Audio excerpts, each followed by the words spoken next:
ইরানের ভয়ে যুক্তরাষ্ট্রের হাত ছাড়ল আরব আমিরাত। যুক্তরাষ্ট্রের ইশারায় নাচলেও কিছু করার আগে দুবার ভেবে নেয় মধ্যপ্রাচ্যের দেশগুলো। ইরানের ভয়ে অনেক আরব দেশ চাইলেও প্রকাশ্যে যুক্তরাষ্ট্র তার পরম মিত্র ইসরায়েলের তোষামোদি করতে সাহস পায় না। এবার তেমনটাই ঘটছে সংযুক্ত আরব আমিরাতের সঙ্গে। ইরানের ভয়ে আমিরাতের সরকার যুক্তরাষ্ট্রের একটি প্রস্তাবে সাড়া দেয়নি। ইরান ও দেশটির সমর্থিত মিলিশিয়াদের হামলার ভয়েই আমিরাত পিছু হটেছে।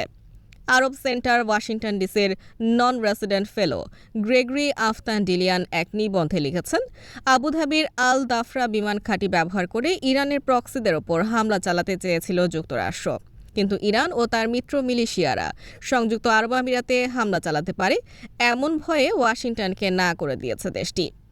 ফিলিস্তিনের স্বাধীনতাকামী সংগঠন হামাসের বিরুদ্ধে ইসরায়েলের দীর্ঘ সংঘাতে চাপে পড়েছেন জো বাইডেন।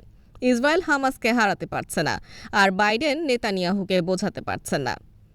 এমতাবস্থায় আবুধাবি থেকে বিমান হামলা চালাতে চেয়েছিলেন বাইডেন, কিন্তু ব্যবসায় ক্ষতির শঙ্কায় পিঠ টান দিয়েছে আমিরাত সরকার। তাদের ভয়ে এতে তারা সামরিক লক্ষ্যবস্তুতে পরিণত হবে। জনমতের বিপরীতে গিয়ে ২০২০ সালে ইসরায়েলের সঙ্গে সম্পর্ক স্থাপন করে সংযুক্ত আরব আমিরাত। কিন্তু গেল বছরের অক্টোবর থেকে গাজায় ইসরায়েলের আগ্রাসন সাধারণ আমিরাতিদের মনে অসন্তোষের জন্ম দিয়েছে। এখন ব্যবসার পরিবেশ ঠিক রাখতে আতঙ্কে ভুগছেন আমিরাতের কর্মকর্তারা। কি করবেন বুঝতে পারছেন না তারা। আবার যুক্তরাষ্ট্র, ইসরায়েল ও ইরান কাউকেই চটাতে চায় না আবুধাবি।